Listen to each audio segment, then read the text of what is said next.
All right. So after the discussion on mitral valve diseases, let's now move on and discuss about the diseases affecting the aortic valve.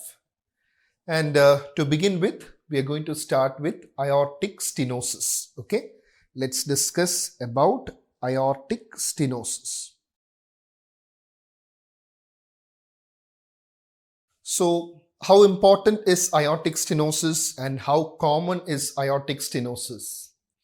See, among the adult patients with a chronic valvular heart disease, aortic stenosis is the most common valve lesion. Okay, so the first point you should know is that this is the most common valve lesion in adults with chronic valvular heart disease. Very important. Now, when you talk of aortic stenosis, there are different types of aortic stenosis. Okay. So, number one and the most common one is valvular AS or valvular aortic stenosis. Okay. Valvular AS. The second one and third one are the subvalvular AS and the supravalvular AS. Subvalvular AS and supravalvular AS. But out of these three, what is the most common? It is the valvular aortic stenosis. Okay? All right.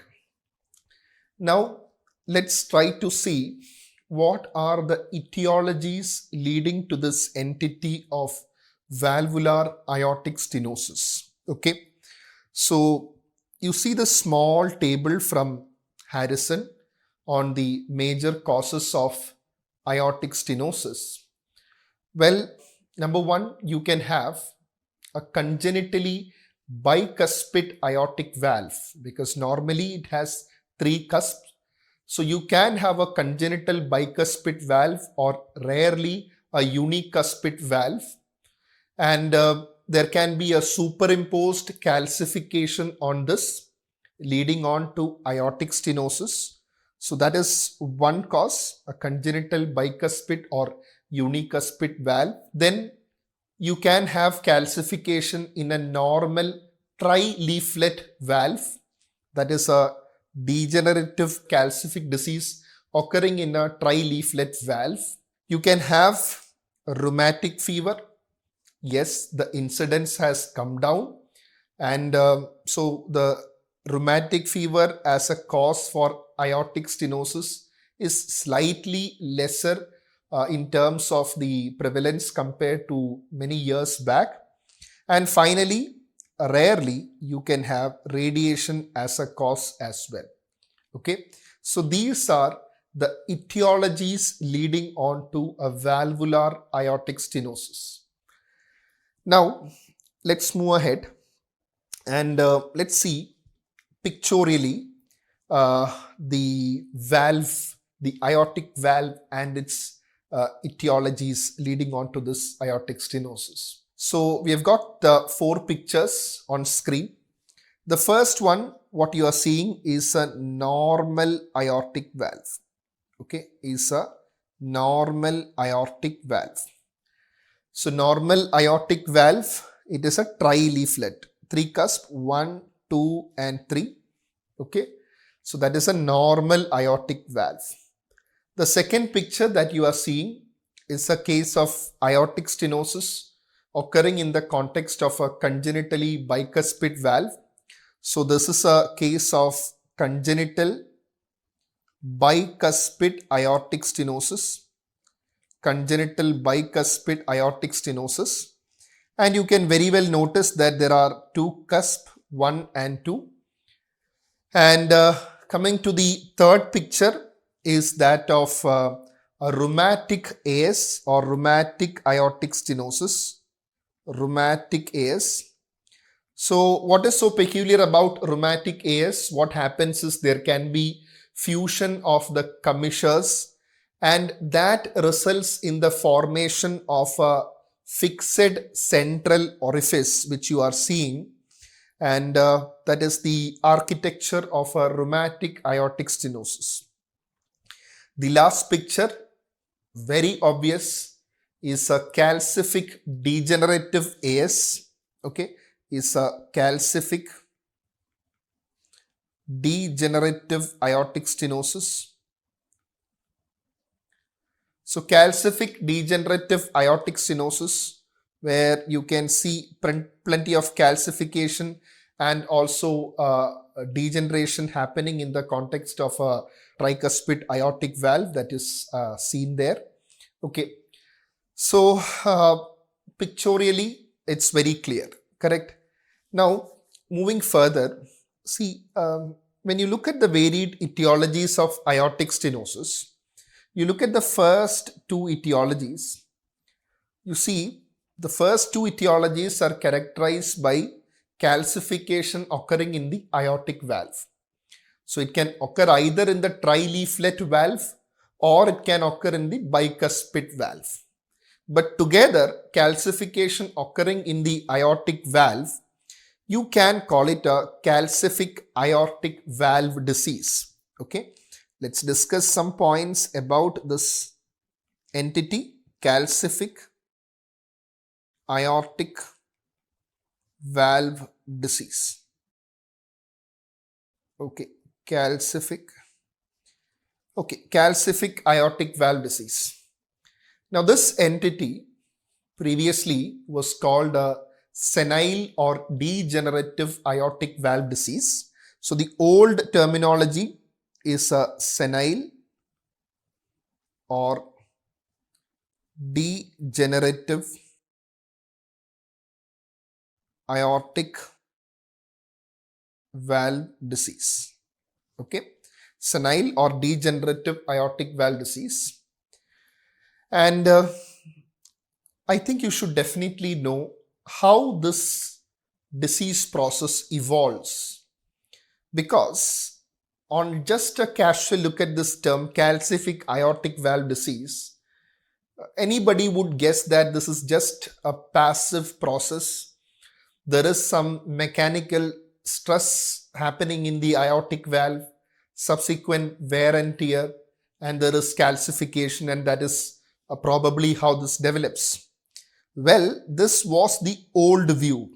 Okay, so the old view of the pathogenesis of the calcific aortic valve disease was that this is a passive process. This is a passive process. But now we know that this is not any passive process. So the current view of the pathogenesis of the calcific aortic valve disease, it says that this disease process is an active biologic process. Okay, I'll explain to you, do not worry. Active biologic process. Okay, so this active biologic process that happens in the valve leading on to the development of a calcific aortic valve disease is very similar to a vascular atherosclerosis. So the pathology is closely mimicking vascular atherosclerosis. So I'm sure you would remember in the cardiology module where I've discussed about atherosclerosis, I have made a specific mention on the progression or the disease pathology, starting off with endothelial dysfunction, accumulation of lipids, activation of various inflammatory cells, leading on to release of various cytokines. So all these complex pathways take place even in calcific aortic valve disease. Just to substantiate it a bit further, if you look at this picture from Harrison, and you would have a similar picture in the Braunwald textbook of cardiology as well. So here you can see that the disease process that leads on to this disease starts off with initial endothelial dysfunction, and there is lipid accumulation or infiltration. Various inflammatory cells come into the picture, and as you can see in this picture, the release of lot of cytokines, and various signaling pathways are upregulated, and the end result of such a disease process, as you can see in this picture, is a fibrocalcific response. Okay, so what happens here is that as a part of this active biologic process, there is a fibrocalcific response. Okay, so what is this fibrocalcific response? A few points regarding that you should know, just the important ones. See, when you talk of the normal aortic valve, one of the predominant cell types in the aortic valve is the valve interstitial cells. Okay, so you have got valve interstitial cells,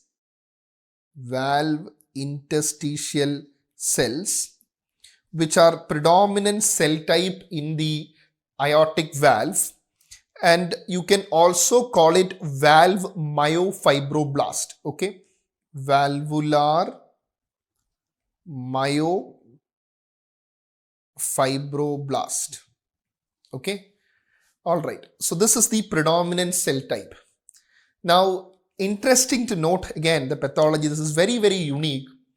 See, the valve interstitial cells, they will differentiate phenotypically into osteoblast, and you call this as an osteogenic reprogramming.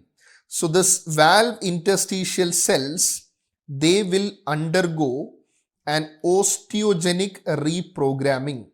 Okay, osteogenic reprogramming, and via osteogenic reprogramming, it results in the formation of osteoblast.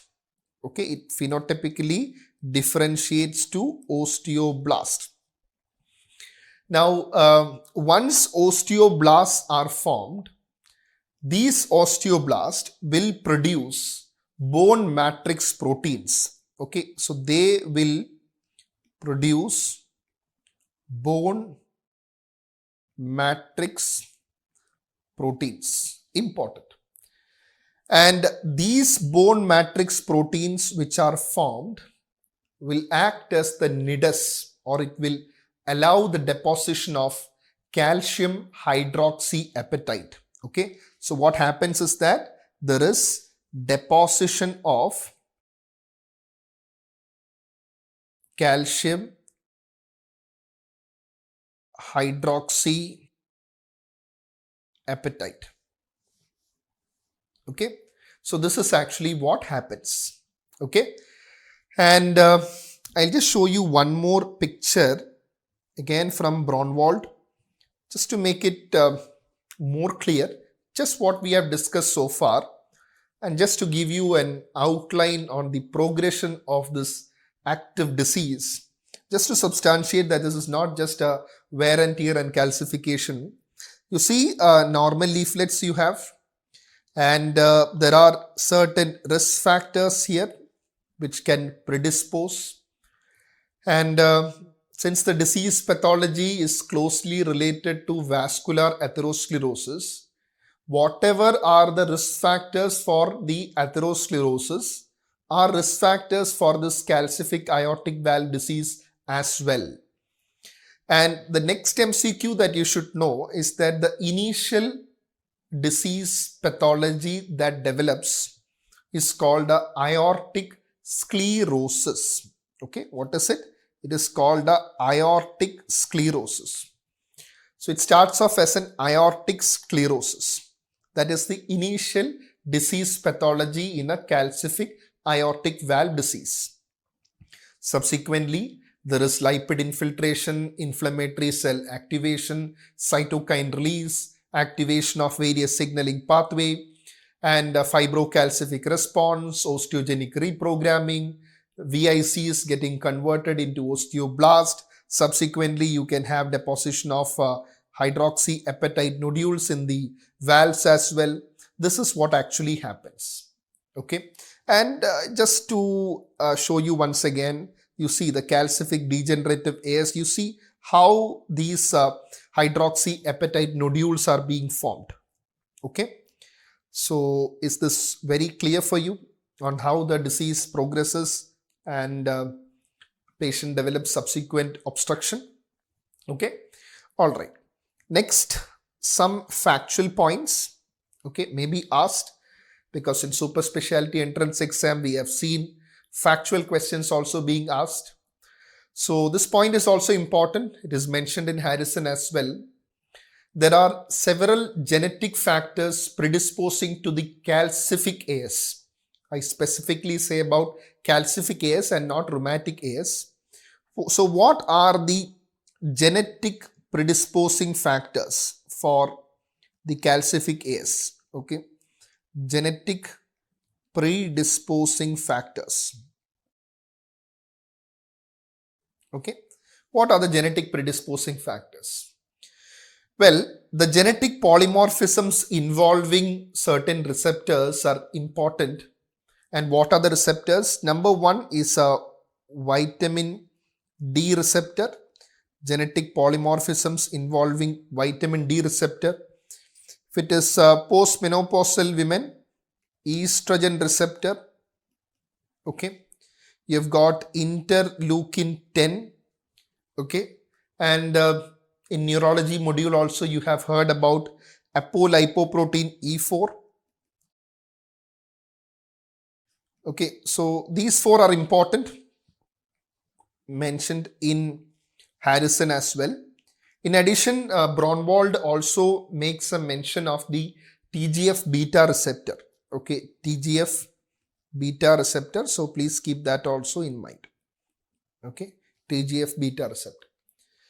Okay, so we've got a fair idea on how calcific aortic stenosis progresses and what are the predisposing factors. Just a few points on the rheumatic aortic stenosis. Okay, rheumatic aortic stenosis. So rheumatic aortic stenosis, as a part of the disease process of rheumatic fever and subsequent establishment of rheumatic heart disease, what are the changes that can happen in the valve? You can have a commissural fusion. Okay, you can have a commissural fusion. You can have fibrosis involving the valve, and also you can have calcification. You can have calcification. And see, another point you should know is that rheumatic AS is almost always associated with involvement of the mitral valve. So it's very common to have, say, a disease condition like a mitral stenosis coexisting with a rheumatic AS. So you can have involvement of the mitral valve, and also along with AS, you can also have aortic regurgitation coexisting. Okay, you can have aortic regurgitation also coexisting. Okay, so these points also you should know. So in the course of our discussion so far, I have also stressed on the relevance of a bicuspid aortic valve and how it can predispose to aortic stenosis. I just want to make some mention, some important points on this entity of bicuspid aortic valve disease. Just separately, bicuspid aortic valve, I want to make a mention of some points. So what are the relevant points that you should know about bicuspid aortic valve disease? Again, Gibbon and Harrison, important. Bicuspid aortic valve disease. Okay. So bicuspid aortic valve disease, point number one, it is the most common congenital heart valve defect. Okay. Most common congenital heart valve defect. Point number one. Okay. It occurs more commonly in males than females. Point number two. Yes, you can have a genetic association, and the inheritance pattern of a bicuspid aortic valve is autosomal dominant with incomplete penetrance. Autosomal dominant with incomplete penetrance. Also want to make a mention that sometimes, okay, some cases are X-linked as well, but predominantly it's autosomal dominant with incomplete penetrance. And patients with Turner syndrome are definitely at increased risk of developing bicuspid aortic valve disease. There is a definite association. So in addition to these points, also you should know about some of the gene mutations associated. Okay. Do you have a single gene mutation associated with development of bicuspid aortic valve? Answer is no. But there are certain gene mutations like Notch1, the GATA4 and GATA5. So these gene mutations are again related to bicuspid aortic valve disease. So whenever someone has a bicuspid aortic valve disease, I already told you there is an increased predisposition to aortic stenosis. So there is definitely an association with increased risk of aortic stenosis. I can also say that when patients have bicuspid aortic valve disease, it can predispose to aortopathy, that is diseases involving the aorta, aortopathy. So often patients with this disease or bicuspid aortic valve disease, they generally tend to have larger aortas than those with a tri-leaflet aortic valve. Okay. And patients with aortic valve disease, they are definitely at increased risk of aneurysm formation and dissection. So I already told you there is chance of aortopathy in the form of aneurysm, and also there is a chance of dissection as well. Okay. All right. So what happens is in the tunica media, there can be subsequent degeneration and you can have aneurysms, especially involving the ascending aorta. So that point is also clear. Okay. So we have had a detailed discussion on the etiologies of aortic stenosis. So in addition to the aortic stenosis, valvular AS, there are also other etiologies of a left ventricular outflow obstruction. You can have a fixed obstruction in the form of a supravalvular AS or a subvalvular AS. And also another very important etiology for a dynamic left ventricular outflow obstruction is what? Hypertrophic cardiomyopathy. That also you have got to keep in mind. Next, we are going to discuss about the pathophysiology of this entity. Okay, so the pathophysiology of aortic stenosis. Pathophysiology of aortic stenosis. So pathophysiology of aortic stenosis. It's very important to understand this idea regarding the hemodynamic consequences as well. So one thing is very clear, there is a LV outflow obstruction, left ventricular outflow obstruction is there, goes without any doubt, there is a LV outflow obstruction. So whenever there is an LV outflow obstruction, what happens is that this results in the creation of a systolic pressure gradient between the left ventricle and the aorta. And this systolic pressure gradient between the left ventricle and the aorta is called a trans-aortic valve pressure gradient. Okay, what is it called? It's called a trans-aortic valve pressure gradient. This terminology is very, very important. So there is an outflow tract obstruction. Definitely the cardiac output is likely to decrease. So what happens is that the body has a compensatory response. So body tries to develop an adaptive response. Okay.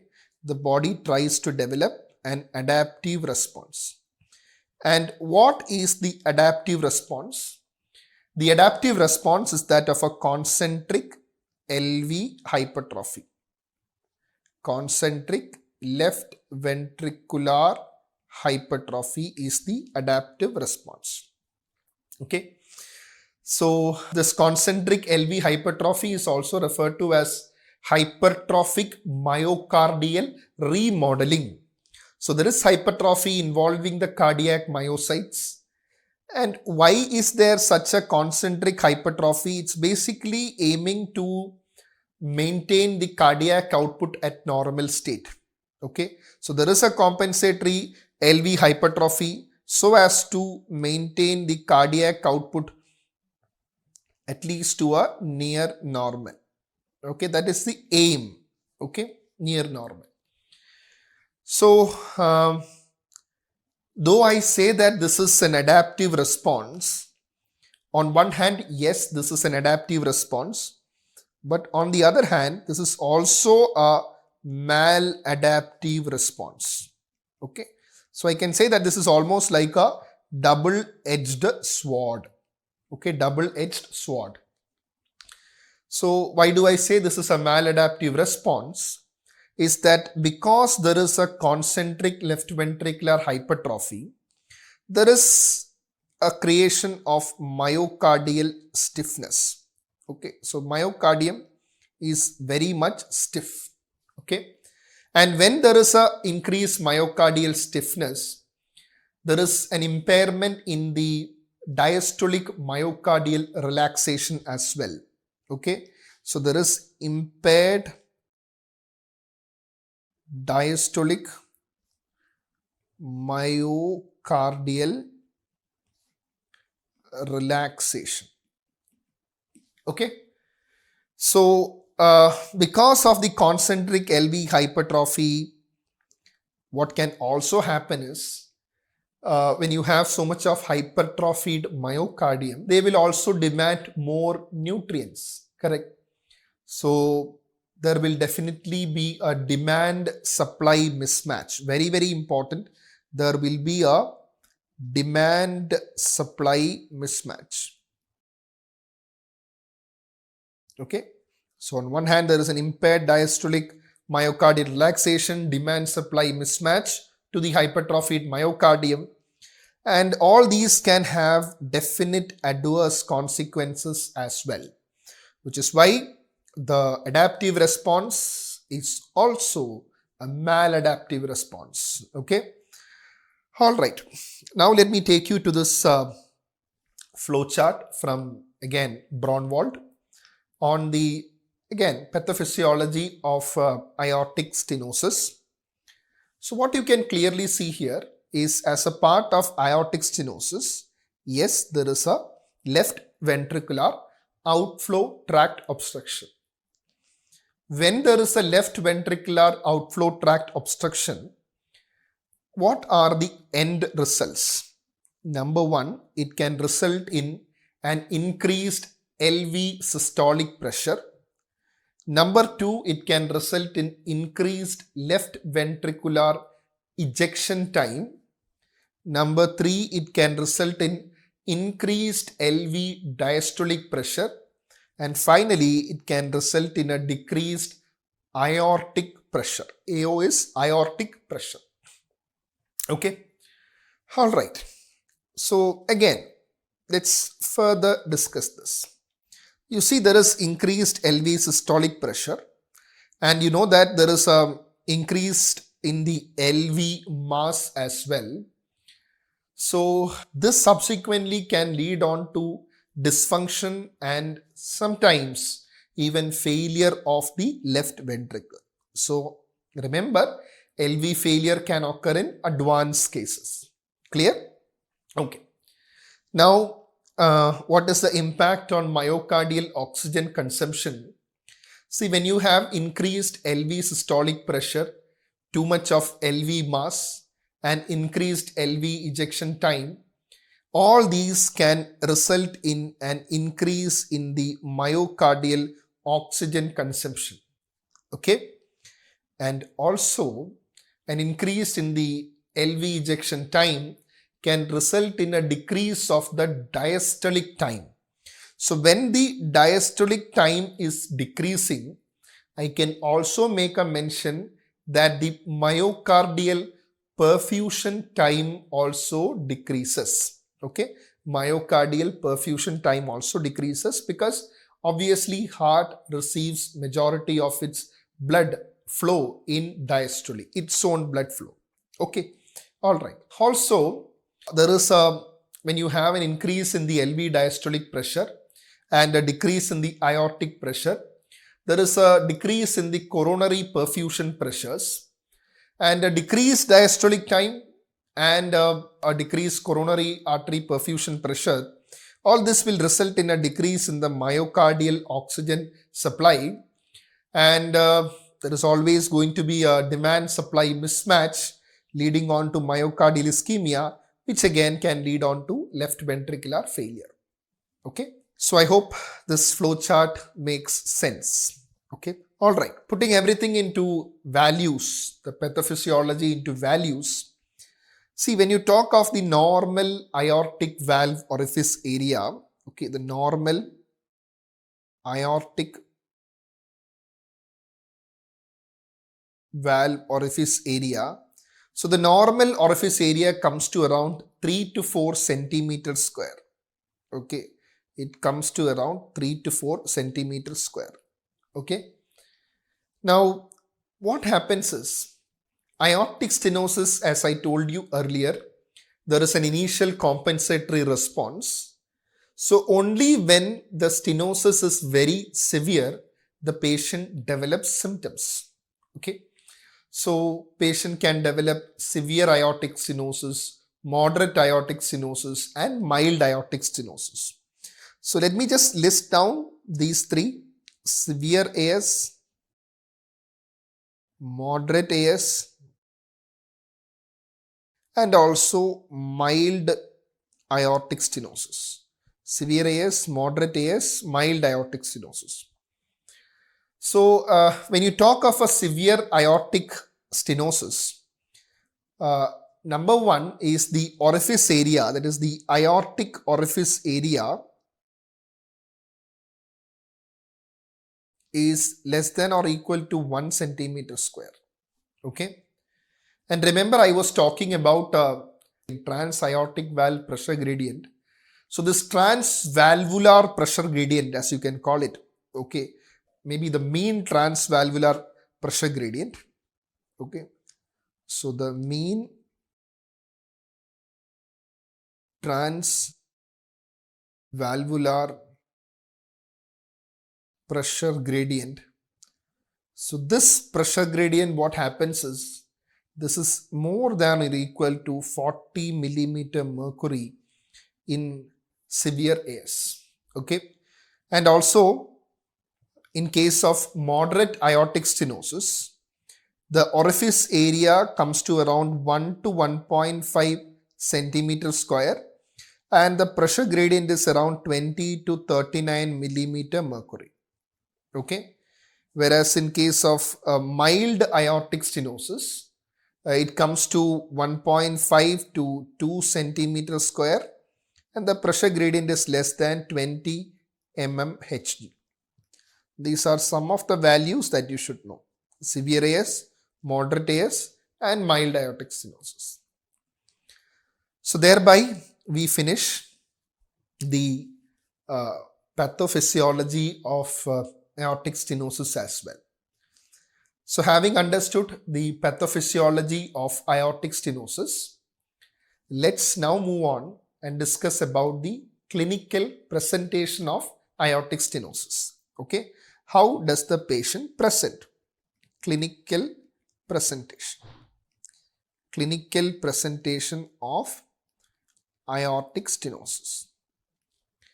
So coming to clinical presentation of aortic stenosis, because there is a good compensatory response, the patient can remain asymptomatic for long. So there is often a long asymptomatic period.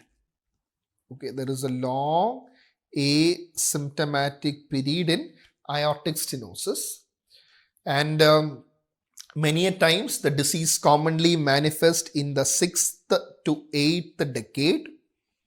However, if the disease is related to the bicuspid aortic valve disease, it can have a slightly earlier presentation. Okay, so a bicuspid aortic valve stenosis, you can have a presentation in the late 40s or maybe early 50s. So slightly earlier presentation with the bicuspid aortic valve disease. And I have already made a mention on why there is a long asymptomatic period. It's because of the compensatory hypertrophy and the hypertrophied left ventricle being able to maintain a normal stroke volume. Okay. Now, coming to the clinical features, there is a definite triad that is associated. Okay. There is a definite clinical triad that is associated with aortic stenosis, which very well comes as a part of your exam questions as well. Number one is that of an exertional dyspnea. Okay, exertional dyspnea, that is number one. Second is that of angina, and the third one is syncope. So, exertional dyspnea, angina, and syncope form the characteristic clinical triad of patients with aortic stenosis. Let's try to discuss them one by one. First of all, coming to dyspnea. Dyspnea. Okay. So, in the early clinical course, even before the patient manifests dyspnea, patient can have fatigue and reduced exercise tolerance. So many a times this might be taken as a very non-specific symptom, and it actually progresses and the patient initially develops exertional dyspnea.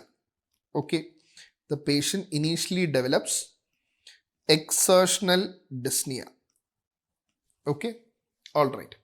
So anyway, I told you the disease is slowly progressive. It starts off with fatigue, reduced exercise tolerance, subsequently exertional dyspnea. The question is, why does the patient develop dyspnea at all? Well, there are two main reasons why the patient develops dyspnea. Number one, see, there is a left ventricular diastolic dysfunction. Okay, there is a LV diastolic dysfunction. So when I say LV diastolic dysfunction, what happens is that the left ventricle does not relax properly. There is very poor compliance, and this LV diastolic dysfunction, this can result in increase in the end diastolic pressure. Okay, so LV diastolic dysfunction, that results in increase in end diastolic pressure, increase in end diastolic pressure, and this can lead on to pulmonary congestion. This can lead on to pulmonary congestion. Okay, all right. So one mechanism is that of a LV diastolic dysfunction. The second mechanism of dyspnea is patients with aortic stenosis have a low fixed cardiac output. So in a normal human being, when he exerts, the cardiac output increases. But here what happens is that there is an impairment in the ability to increase cardiac output. Okay, impaired ability to increase cardiac output. Okay, That is the second point that actually happens. Okay. Second point, that is responsible. So both these will result in a dyspnea. So in the second one, when the patient exerts, he is not able to increase cardiac output and he develops dyspnea. Okay.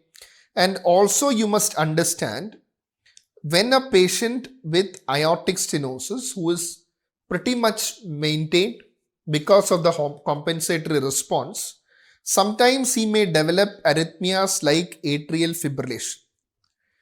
Okay, especially that can happen when there is a coexistent mitral valve disease.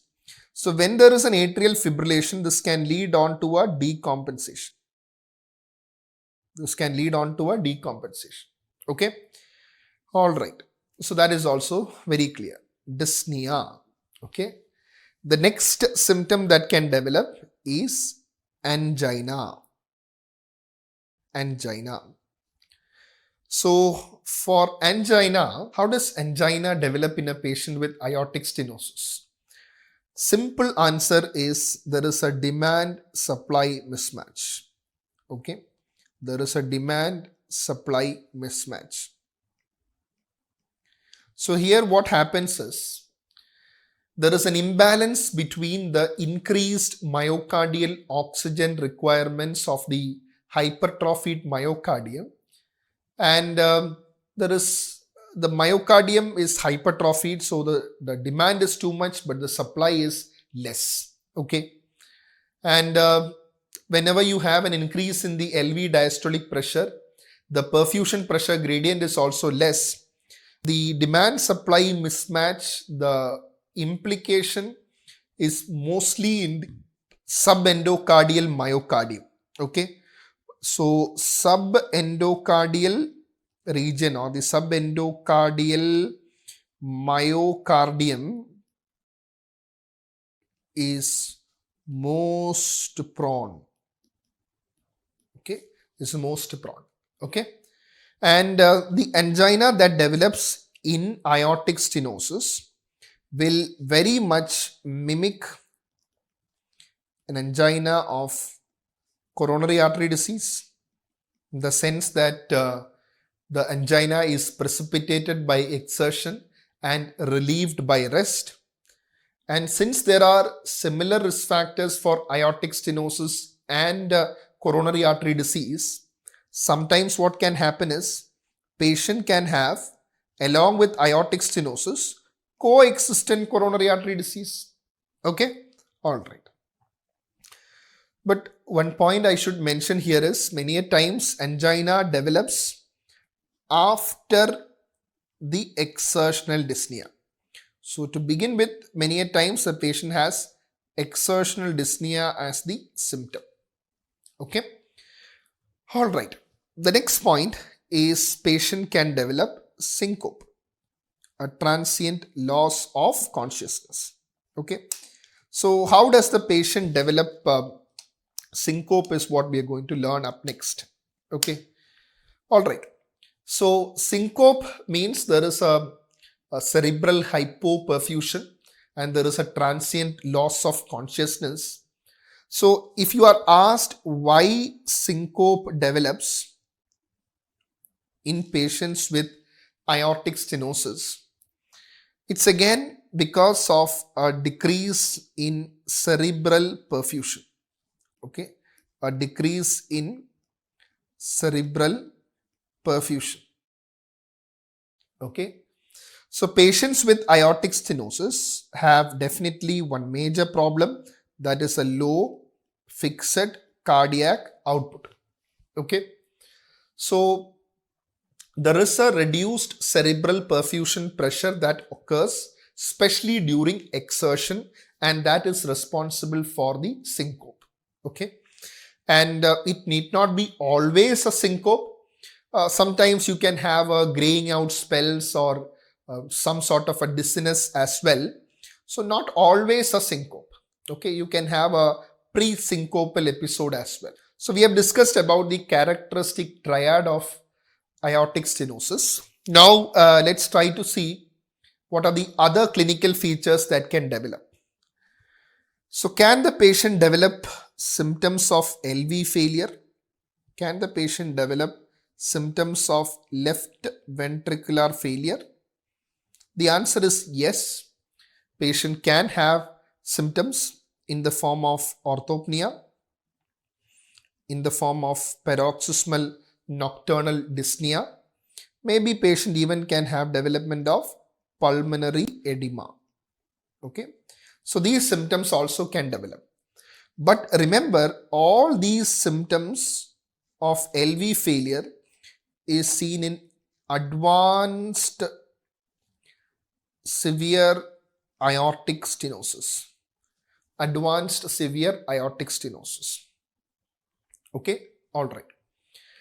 And you can have RV failure as well. Okay, patient can have RV failure. Again, RV failure also in advanced severe aortic stenosis. Once you have establishment of severe pulmonary hypertension also, that's how it happens. Next point, after discussing the heart failure, you can have scenarios where patient can have coexistence of AS with some other valvular disease. For example, you can have coexistence of AS with mitral stenosis. So when you have a disease like MS coexisting with aortic stenosis, what can happen is that per se, because of the mitral stenosis, it can lower the pressure gradient across the aortic valve. So there is a reduced trans aortic valve pressure gradient. Why? Just because of the mitral stenosis. Okay, and this will actually mask symptoms of MS. Okay, sorry, mask symptoms of AS. It will mask symptoms of the aortic stenosis. Okay, all right. Next, again, a rare clinical manifestation is GI bleeding. Okay, GI bleeding. So GI bleeding also can happen. So GI bleeding can occur in severe aortic stenosis. So severe AS, you can have GI bleeding. And there is a named syndrome that you should know. This is called the HAID syndrome. Okay, this is called the HAID syndrome. So what is this HAID syndrome? So HAID syndrome is a multi-system disorder which is characterized by a triad. Triad of what? Triad of aortic stenosis, GI bleeding, okay, and acquired von Willebrand disease. This is the characteristic triad.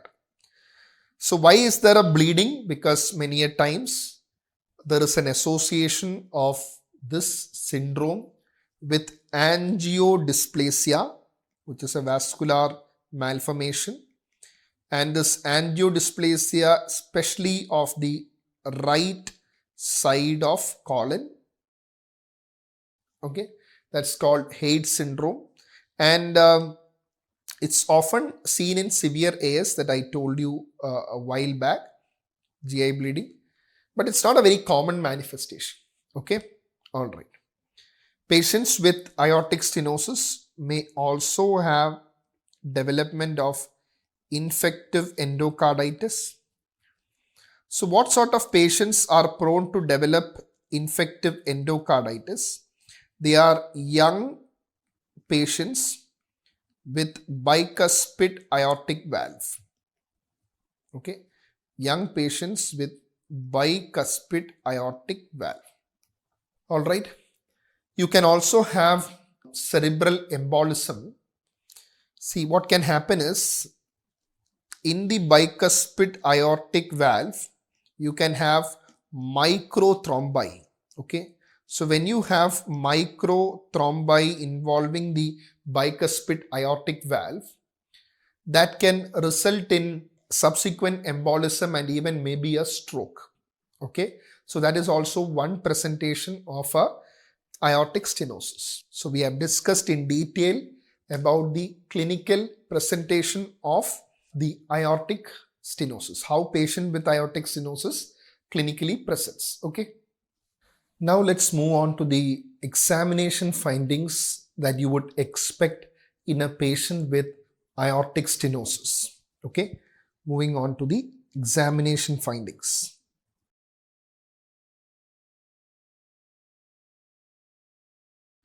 So examination findings, let's start with pulse. We'll go in an order. Okay. Let's start with pulse. So pulse in case of aortic stenosis, it's going to be a regular pulse, correct? Pulse is going to be regular. But remember, especially in cases where there is a coexistent mitral stenosis, you can have atrial fibrillation. Okay. So you can have AF, especially if there is a coexistent mitral valve disease like a MS. Okay. All right. And it is definitely going to be a low volume pulse in severe aortic stenosis, low volume pulse. And the character of the pulse in case of aortic stenosis is very, very important. And there is a specific name that is given to this. This is in fact slow rising, late peaking pulse. Okay. Slow rising, late peaking pulse. So this slow rising, late peaking pulse is also referred to as pulsus parvus et tardus. Okay. This is often asked as a question. Pulsus parvus et tardus. Now to understand this entity, slow rising, late peaking pulse, let's try to understand it pictorially. Now when you look at this arterial pulse waveform, the arterial pulse waveform, they have three distinct components. You've got a systolic phase, you've got a dicrotic notch. Okay. So this one is the dicrotic notch. And then you have a diastolic phase. So systolic phase, dicrotic notch and a diastolic phase. And the ascending limb, you call it the anacrotic limb. And the descending limb, you call it a dicrotic limb. Anacrotic limb and dicrotic limb. Correct? Okay. Now, normal pulse, arterial pulse waveform will have a very smooth upstroke. It will have a peak and a smooth downstroke. Okay. And it will have certain waves, like you will have this one is called the percussion wave. This one is the tidal wave. And this one is the dicrotic wave. Okay. So percussion wave, tidal wave and the dicrotic wave. Now in patients with aortic stenosis, there is a disturbance in the normal arterial pulse waveform. It's a low volume pulse. It will be a slow upstroke. There will be a sustained peak and a very slow downstroke as well. I'll just show you another pictorial representation again from Harrison. This is normal and this is aortic stenosis. Okay. So what you can see here is, see in the picture, since the tidal wave is a very small wave, it is neglected. So, but the striking feature that you can observe in this picture is that this is in case of aortic stenosis, it's a very slow upstroke. There is a sustained peak and a very slow downstroke. And the ascending limb of the pulse is having a notch. And that notch is referred to as the anacrotic notch. Okay. It's called what? Anacrotic notch. For this reason, the pulse is also referred to as an anacrotic pulse. Okay, you can also call it pulsus parvis et tardus. So it is also called anacrotic pulse. Okay, anacrotic pulse. Okay, now I told you this is a late peaking pulse, correct? I told you this is a late peaking pulse.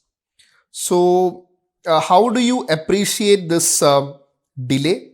It's a late peaking pulse, right? So, slow rising, late peaking pulse. So, the delay can be appreciated by simultaneous palpation of the carotid artery as well as the apex. That will actually help you. Okay. The next point you have got to know is that the palpation of the carotid artery can also reveal a thrill. Okay, a thrill also called anacrotic shudder. Okay, thrill or anacrotic shudder. So you can have a thrill or an anacrotic shudder palpable over the carotid arteries. Yes.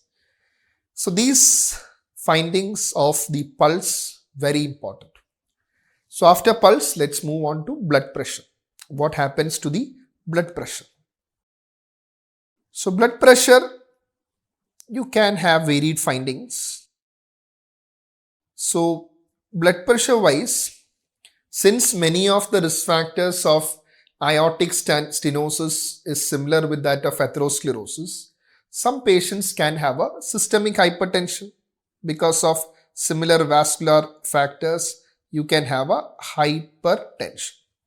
That's one possibility. But as the disease process of aortic stenosis advances, there is a lowering of systolic BP. Okay, there is a lowering of systolic BP. Some people even call it a systolic decapitation. Systolic decapitation. And because there is a lowering of the systolic BP, what can happen is that the patient can have a narrow pulse pressure. Patient can have a narrow pulse pressure. Okay. Okay. So pulse is clear. BP is clear. Moving on to the rest of the cardiovascular system examination. Next point is JVP.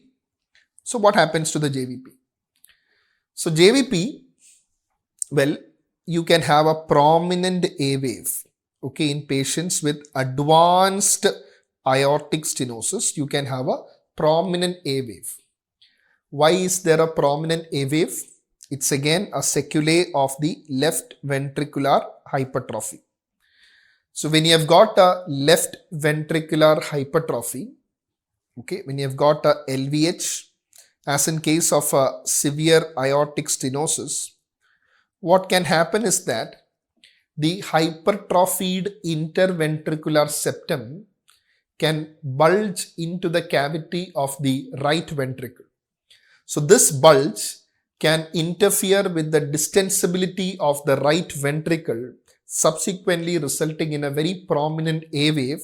I have discussed this in the module on JVP as well. Okay, so JVP is also clear. Moving on to the examination of the precordium. So inspection wise, not much prominent findings.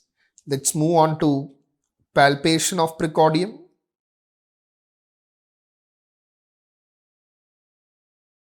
So palpation of precordium, first of all, apex beat. Okay, apex beat. See, apex beat in case of aortic stenosis, in the initial stages,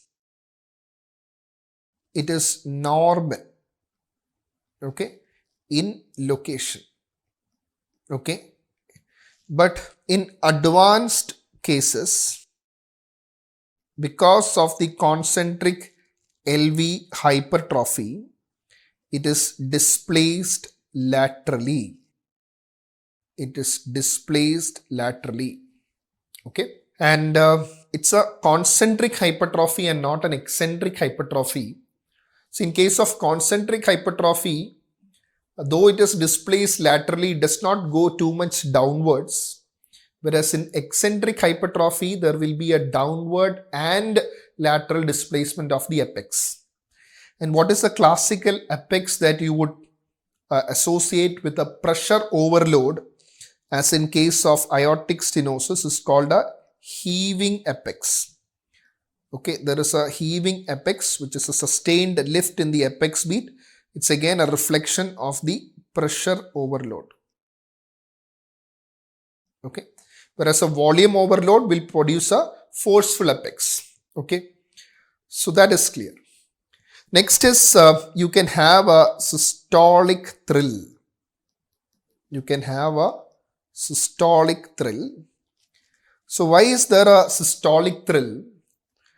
See, you can have a systolic thrill mainly at the base of the heart. Base of the heart, you can have a systolic thrill. This is mainly to the right of sternum. You can even have it in the suprasternal notch as well. Suprasternal notch as well. And this systolic thrill is often best appreciated in full expiration and with the patient leaning forward.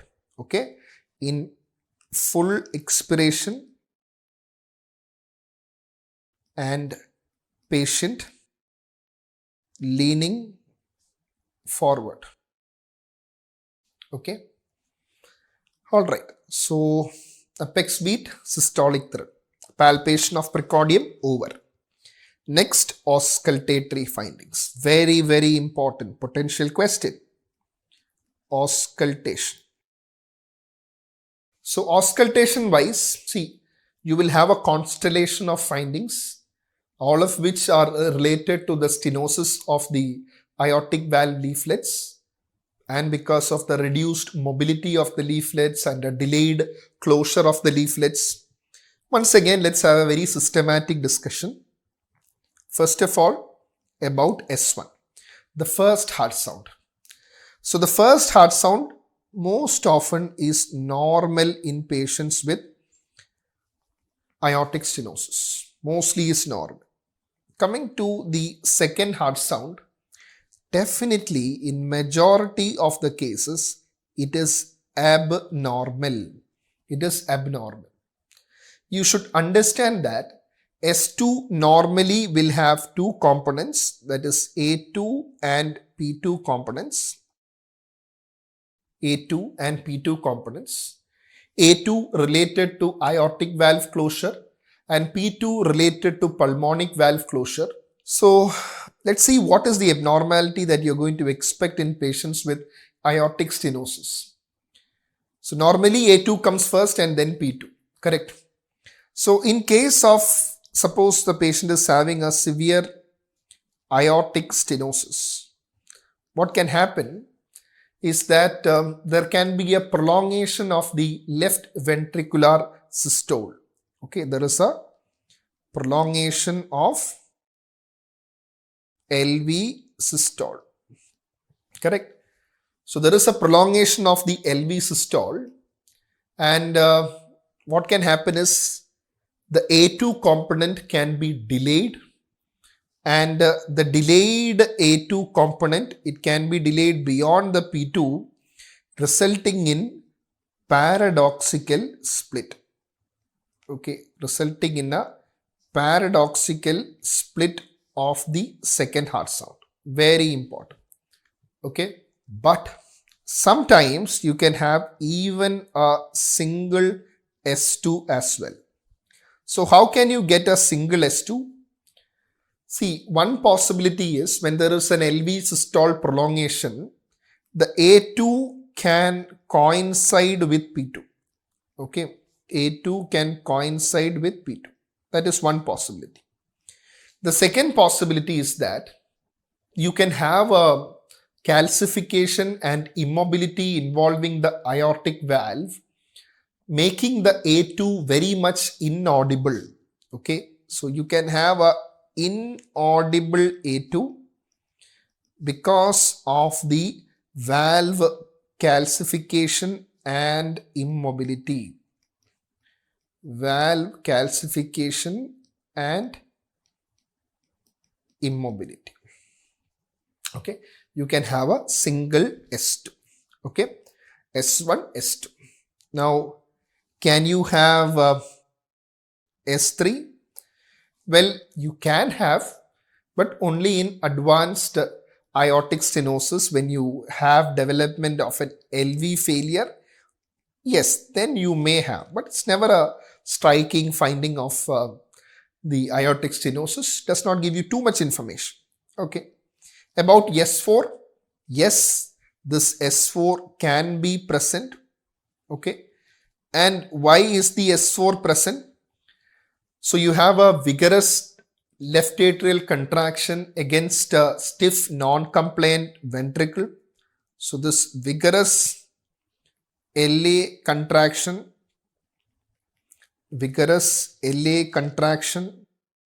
against a stiff non-compliant ventricle, that is responsible for the S4.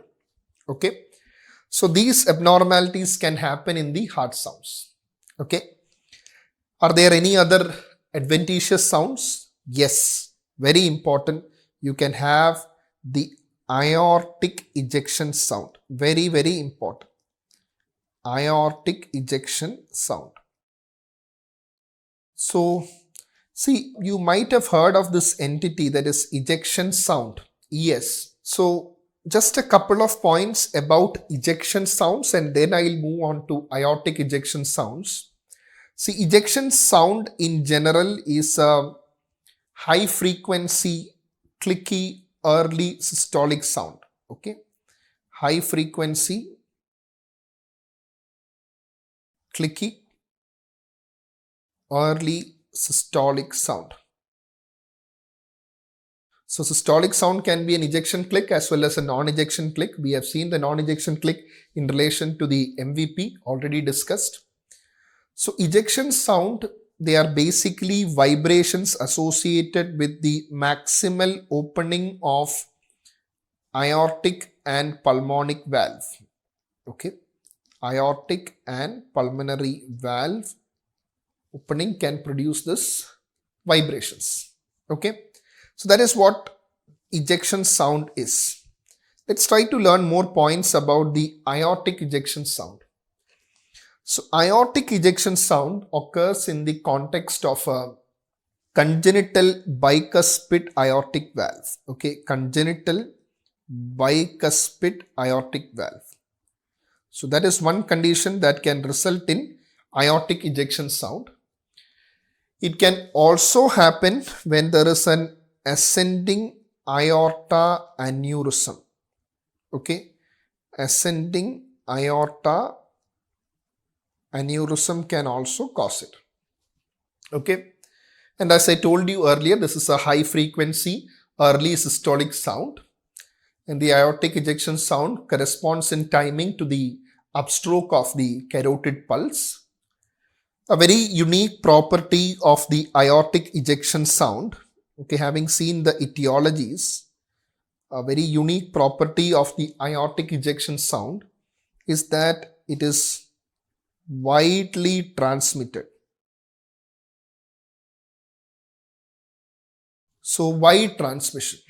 So it is widely transmitted, and this aortic ejection sound is often best heard with the diaphragm that is placed over the apex. Okay, so best with diaphragm over the apex. But remember, I told you it's widely transmitted. So though it is best heard over the apex, it may be also heard over the base, that is in the second right intercostal space close to sternum. Okay, that point you should know. Okay, and the aortic ejection sound, the intensity of the sound, again a very important point, does not vary with respiration. Very important. Okay, aortic ejection sound intensity does not vary with respiration. In a short time, I'll just compare it with a pulmonary ejection sound and you will understand why these points are very important. So, I hope this is very clear. Now, let me just compare this with a pulmonary ejection sound. Okay. So, remember, pulmonary ejection sound is heard in certain other etiologies, but I just want to compare the aortic ejection sound and the pulmonary ejection sound. So, some points on the pulmonary ejection sound.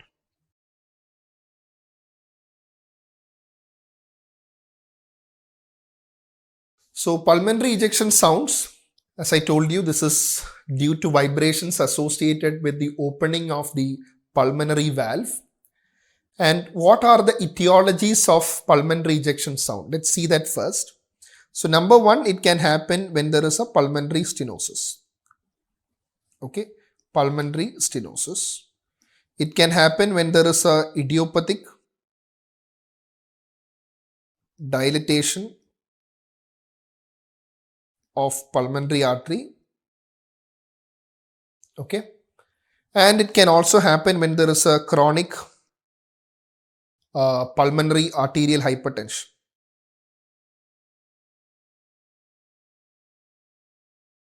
So these are the etiologies that is associated with pulmonary ejection sound. Okay. All right. Let's try to compare with the aortic ejection sound. The first point that you should know is, unlike the aortic ejection sound, which is very widely transmitted, this one is not widely transmitted. This one is not widely transmitted. Not widely transmitted means it is best heard in the second left intercostal space close to sternum. Okay, so best heard in the second left intercostal space close to sternum. And another unique property of the pulmonary ejection sound is this pulmonary ejection sound decreases in intensity with inspiration. Okay, decreases in intensity with inspiration. Okay, so this point again is very, very important.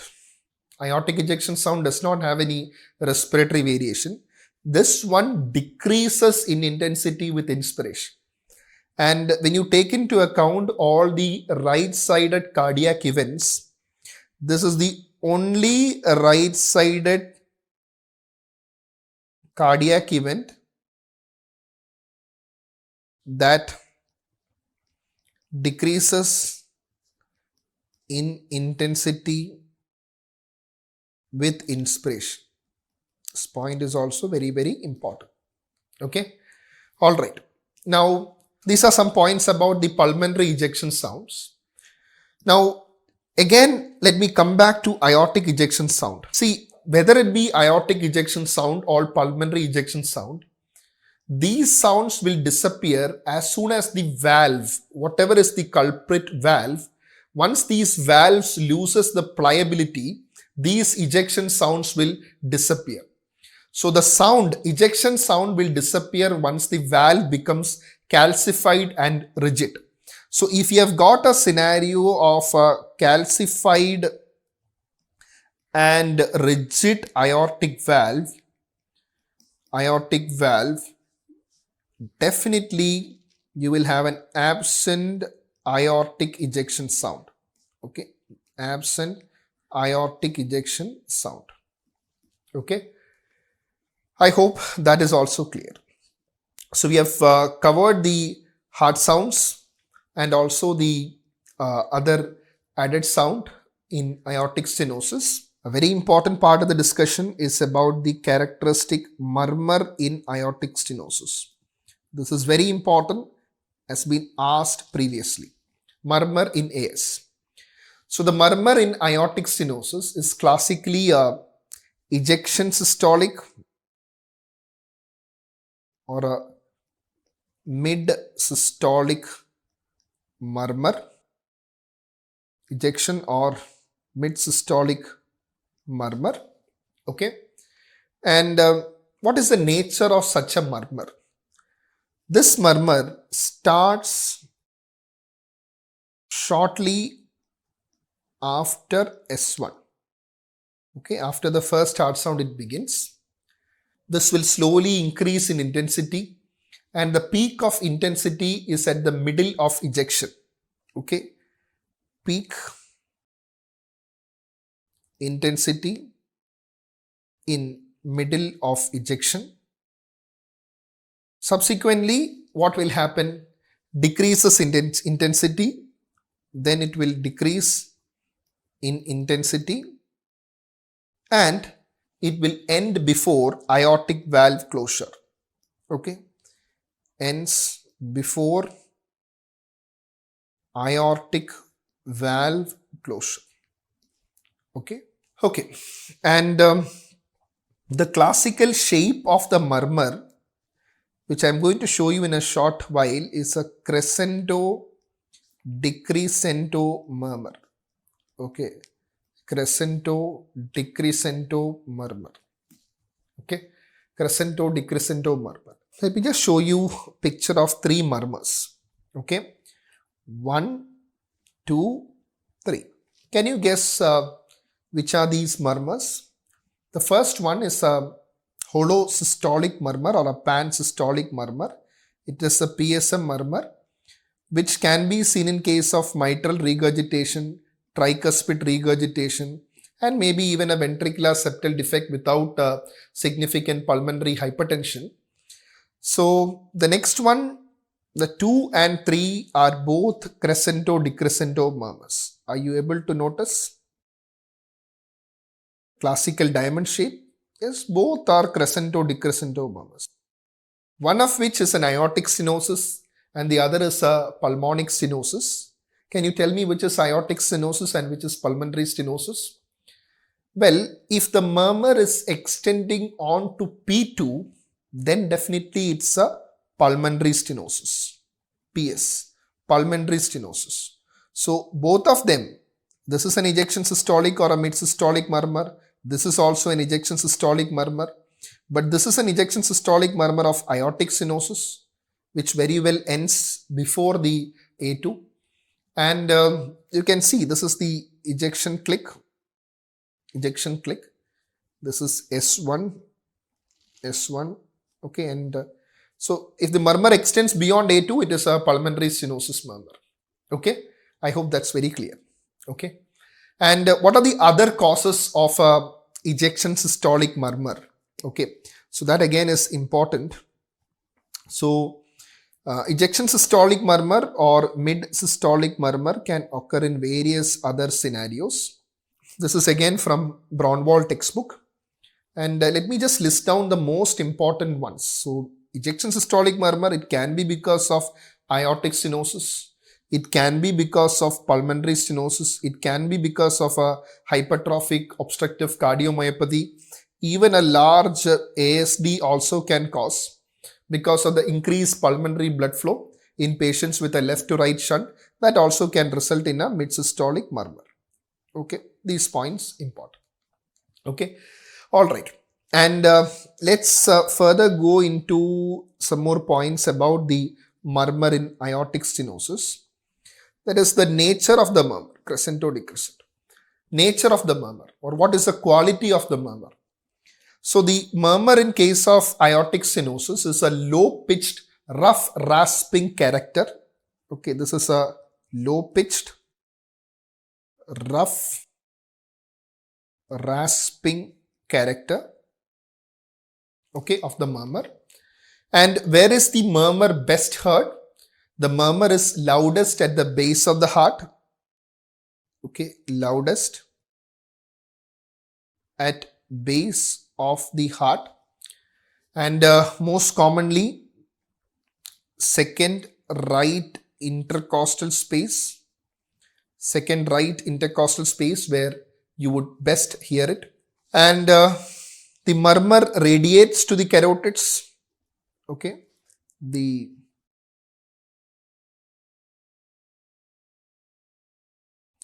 Radiates to the carotids, yes. Now, I told you the classical site of radiation of this ejection systolic murmur is to the carotids. But occasionally, what can happen is the murmur can be transmitted downward to the apex. Okay, so there can be sometimes, in patients with the aortic stenosis, there is a particular phenomenon known as the Galler-Warden phenomenon. Okay, what is it called? It is called the Galler-Warden phenomenon. So, Galler-Warden phenomenon is a phenomenon where the AS murmur radiates to apex. Okay, AS murmur radiates to apex, and this very well has a musical quality. Okay, the murmur has a musical quality. Okay, I hope it's clear. Now, a few more points about the intensity of murmur and again the severity of MS. If it is a case of severe aortic stenosis, okay, case of severe aortic stenosis, most often the patient will have a murmur intensity grade 3/6 or higher. Okay, so it is definitely having an intensity of grade 3/6 or higher. So you can say that there is an association of the intensity of murmur with that of aortic stenosis. Okay, severity of aortic stenosis, though the correlation is not very strong and foolproof, but still there is an association. Okay, most of the patients with a severe AS will have grade 4, maybe beyond that. So you can say loud murmur means severe AS. And if you have a very low flow, low gradient aortic stenosis, you can have a very soft murmur as well. Okay, all right. Now the timing of the murmur is correlating again with the severity of the stenosis. Okay, so this is also important on the timing of murmur.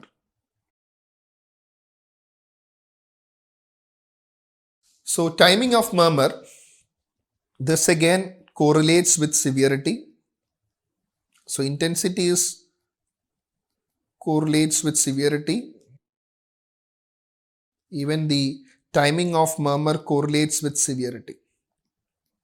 So how does the timing of the murmur correlates with severity?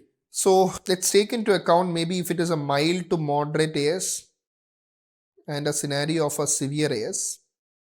So the peaking is actually important because if you have got a early peaking murmur, okay, if you have got a early peaking murmur, this is again suggestive of a mild to moderate AS, whereas a late peaking murmur is suggestive of a severe aortic stenosis. Late peaking murmur is consistent with the severe AS. So this point also you have got to know. These are all potential questions. Okay. Finally, moving on to the dynamic auscultation part.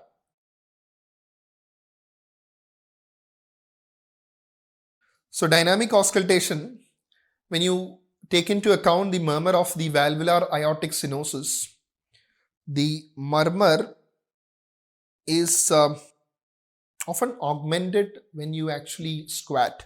Okay, so this is augmented while squatting.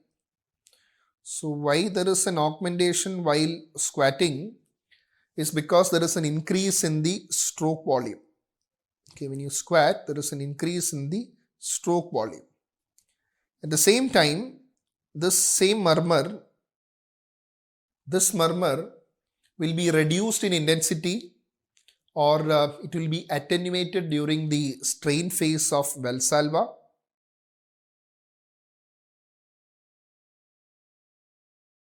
And also standing also, right? And standing. So here again what happens is there is in the strain phase of Valsalva and also the standing part, there is a decrease in the transvalvular flow. Transvalvular flow. Okay. So that is about the dynamic auscultation. So all in all, what I want to tell you is many of the patients with aortic stenosis As I said, they can develop the classical symptoms. Many a times can be detected incidentally on physical examination as well. Some of the very key examination findings is one is the carotid pulse, the paradoxical split of the S2 or a single S2, and also assessment of the systolic murmur. And in advanced cases, you can have features of heart failure as well. Okay. So these points are very important about aortic stenosis. Okay.